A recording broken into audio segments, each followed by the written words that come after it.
আপনি দেখছেন আমাদের বিশেষ পডকাস্ট অনুষ্ঠান জাগো মনুষ্য।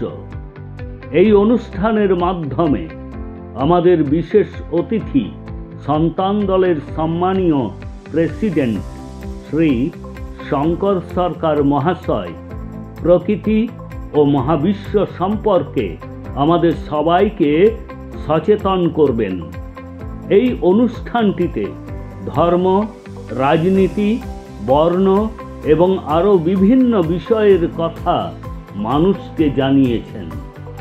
প্রকৃতির দান সার্বজনীন, জন্মগত অধিকার অনুসারে universal birth right given by the nature to all. এই প্রকৃতির সমস্ত সম্পদের উপর সকলের সমান অধিকার পাওয়া উচিত। এই সমস্ত বিষয়ে আমাদের বিশেষ পডকাস্ট অনুষ্ঠান জাগো মনুষ্য দেখুন।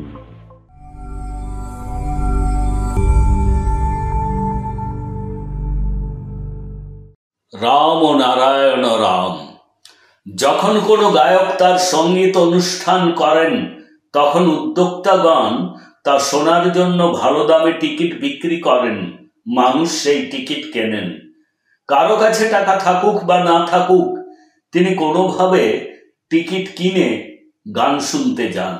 গানের আসর থেকে কেউ উঠে যায় না, নিজেদের মধ্যে লড়াই করেন না, সেখানে সবাই গান উপভোগ করেন। এমন কেন ঘটে?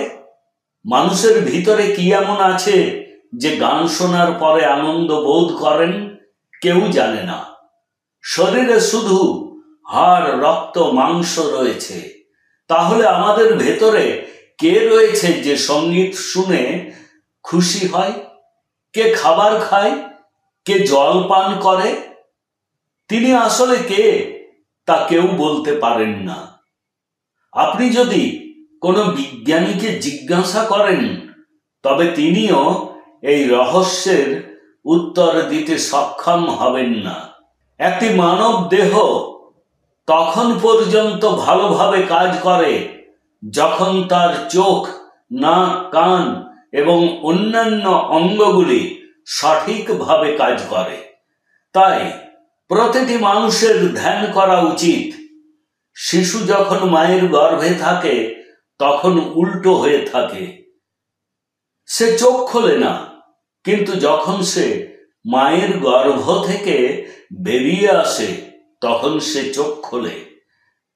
সেই সময় পর্যন্ত সে ধ্যানের অবস্থায় থাকে, কিন্তু জন্মের পরে সে তার ওই ধ্যান হারিয়ে ফেলে।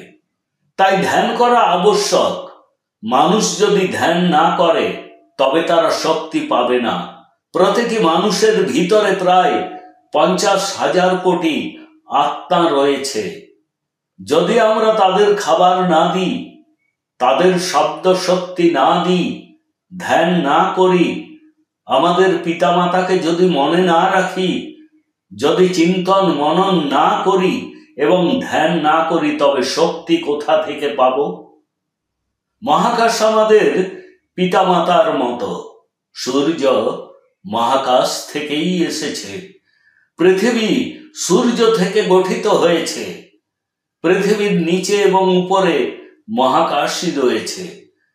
যদি এই পৃথিবী ভুল ক্রমে একটু এধার ওধার হয়ে যায়, তবে আমাদের জীবন শেষ হয়ে যেতে পারে। আজ পৃথিবীতে দরিদ্র মানুষের সংখ্যা অধিক হয়ে উঠেছে। তাই পৃথিবী বোঝা নিয়ে ঝুঁকে পড়েছে। এই কারণে ধনী আরো ধনী হয়ে উঠেছে এবং গরিব আরো গরিব হয়ে গেছে। ধর্মকে পৃথিবী থেকে অপসারণ করা উচিত, মানুষকে নয়।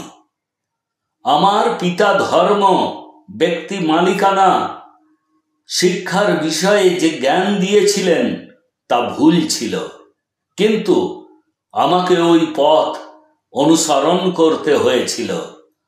আজ যে কোনো ধর্মের মানুষ হন না কেন, সকলে মিলে পৃথিবী থেকে ধর্মকে সরিয়ে দেওয়া উচিত।